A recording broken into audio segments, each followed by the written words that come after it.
Hello, everyone. Welcome to today's episode of Candid Kaya. Today, I am here with dental school student Corinthia, and she's going to be telling us more about her dental school experience and overall how to become a dentist. Stay tuned. Hello, Corinthia. How are you? I'm doing well, Nakaya. How are you? Doing well, thank you. And thank you for coming on today's episode. So let's start with just telling the viewers a little bit about yourself. Of course. My name is Corinthia Wilkerson. I'm 28 years old, originally from Lithonia, Georgia. I completed my undergraduate studies at Spelman College in Atlanta. I received my master's in biomedical sciences from Rutgers University with a concentration in oral biology, and I'm currently a fourth-year dental student at Meharry Medical College. Check, check, check. Y'all heard that. Fourth year, meaning she's getting ready to graduate. Yes, Lord. Oh my goodness. Congratulations.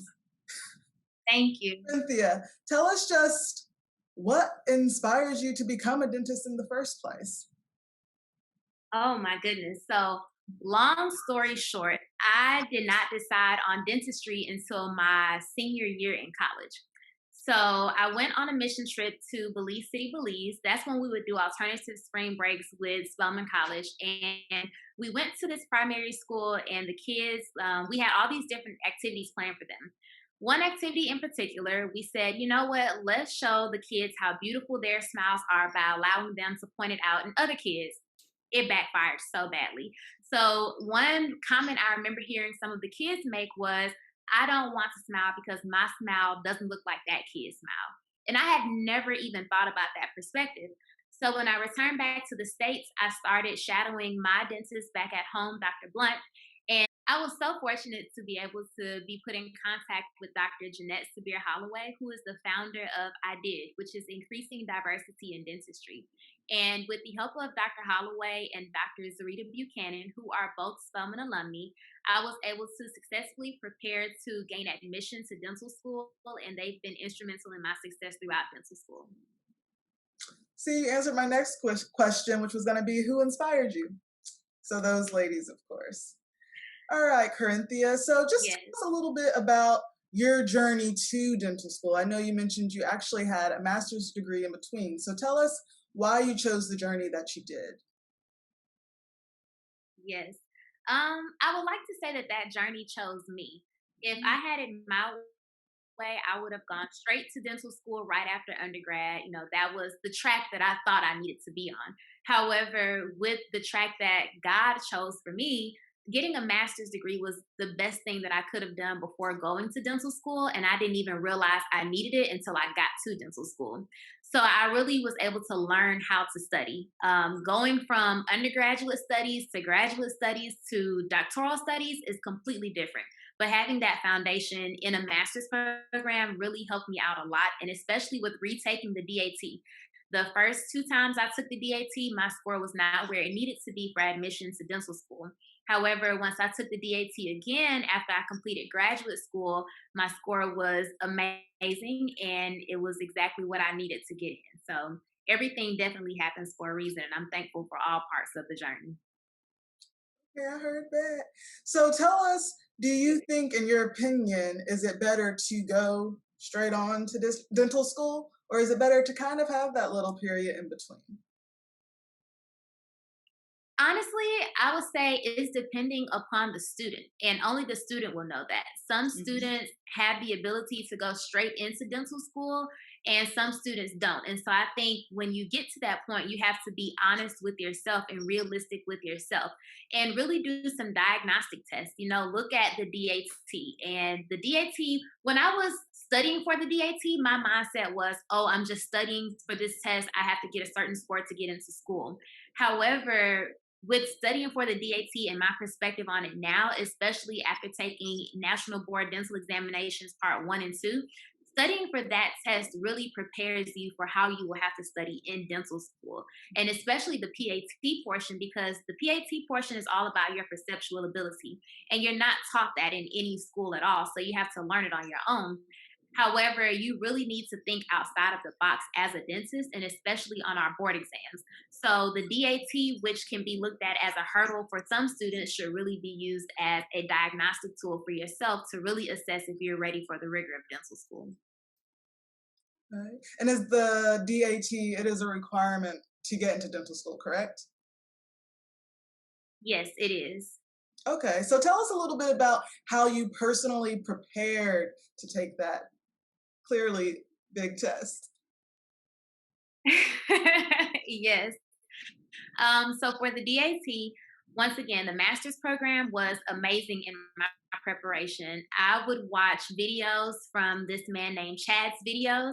And instead of using the DAT portion of Chad's videos, I used his entire science portion. So I looked at all of the courses as if I were in the courses right now so that I knew that I had all of the information that I needed and I could think through any question they gave me. And then also practice exams. Through Dr. Holloway's program, I was fortunate enough to have access to so many practice programs and tests. And even with the software that we use to practice with the material for the exam, it was a direct simulation of the test. And so I feel like just being in that mindset and having the stamina to sit through a 4 hour exam and do everything that I needed to do for that test, it really helped out a lot. Can you talk a little bit about the different specialties that someone who is an aspiring dentist can specialize in? And what specifically are you specializing in? The different specialties that you can go into in dentistry are prosthodontics, periodontics, endodontics, oral surgery. Dental anesthesiology is one of the newest ones, oral pathology, and also dental public health. And for myself, and also orthodontics. How could I forget orthodontics, especially when everyone wants braces these days? However, the specialty that I really took a liking to is periodontology. And periodontology deals with your gums, which we, normally say, but your gingiva, which we say in the dental world. And my interest actually peaked from a foot surgery that I had. And my recovery was non traditional. However, it gave me an insight into wound healing, which also sparked my interest in periodontology. Hey, y'all got that. Word of the day, periodontology. That's Yes, right. periodontology. Awesome. Periodontology. Periodontology. Got it. Right? Yes, Okay. yes. That's cool. All right. So, Corinthia, just tell us a little bit about your process in choosing a dental school. Right now, you mentioned you go to Meharry, which is an HBCU. So, tell us why you decided to pursue your dental journey at an HBCU. Once again, it chose me. And it's so interesting because when I used to hear people say, a school chose them or a profession chose them, I was like, okay, how do you know it chose you? But I remember coming to Meharry Medical College for my interview and just being on the campus, it felt like home and it felt like somewhere that I needed to be.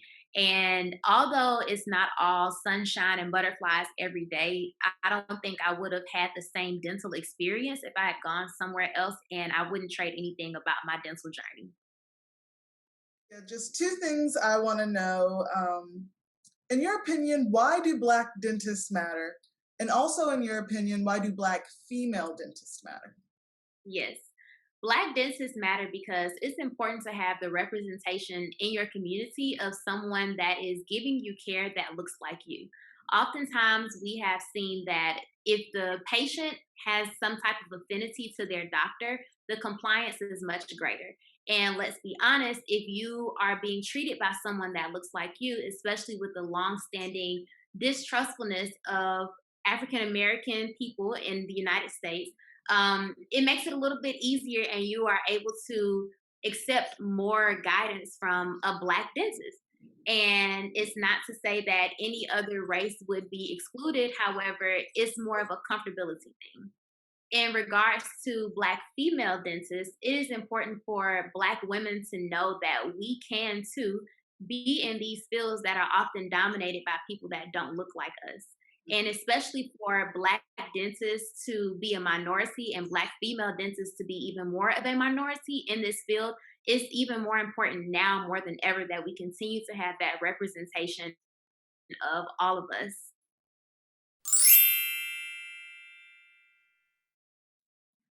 So typically, how I divide my interviews up would be Corinthia telling us about her journey, followed by her advice. But as this is a dental school interview, I'm actually going to divide it up by A, Corinthia telling us about her journey, which she just did, and B, the residency. All right, so first question with the residency. Can you just tell everyone a little bit about what that entails, what that means, and currently what stage you're in that process? Yes.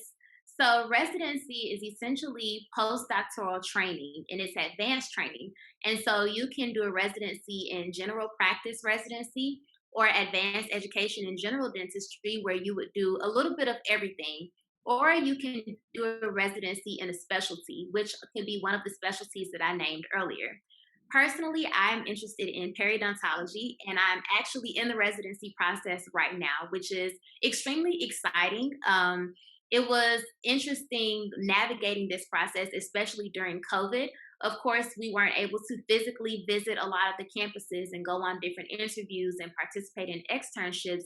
However, all of the programs that I interviewed with, they did an amazing job with making sure that we had videos of the campus and of the clinic, and even the Zoom interviews and the Zoom calls were wonderful. And we were still able to get to know the residents and the program director and all the faculty members.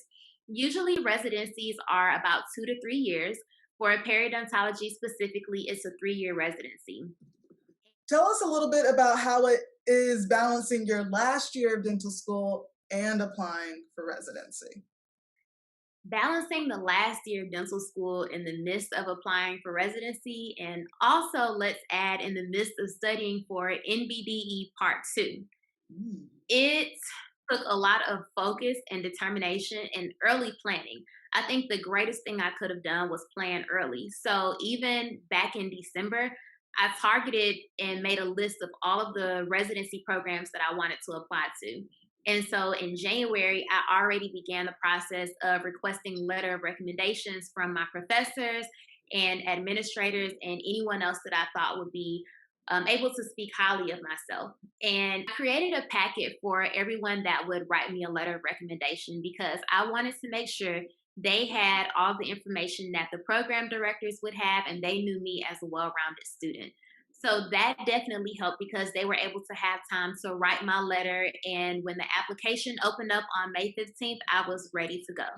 At that point in time, everything was already complete for my application. And so I was able to focus studying for the board exam, which I challenged them. And after the board exam, that's when the interviews and everything started flowing in. And so now I'm just balancing interviews along with the clinic. And right now, my experience is a little different from the people that have experienced it in the past because at school, due to COVID, we're on a restricted schedule when it comes to the clinic. However, time management and early planning is what's going to help get you through everything. And that was definitely the best thing I could have done for myself. Corinthia, last question. What advice do you have for aspiring dentists everywhere? Believe in yourself. Don't be afraid to ask questions and don't be afraid to reach out for mentors. Networking will get you far. So make sure that if you have a question, if you would like to reach out to someone, don't worry about if they won't respond to you. Don't worry about if you feel like, I don't know this person. Just to reach out because people are always willing to offer help and advice. And that is something that I learned early on. And it's been the best piece of advice for me that I was given. And it's the best piece of advice that I would give to aspiring dentists and dental students. Perfect. Thank you. I actually lied.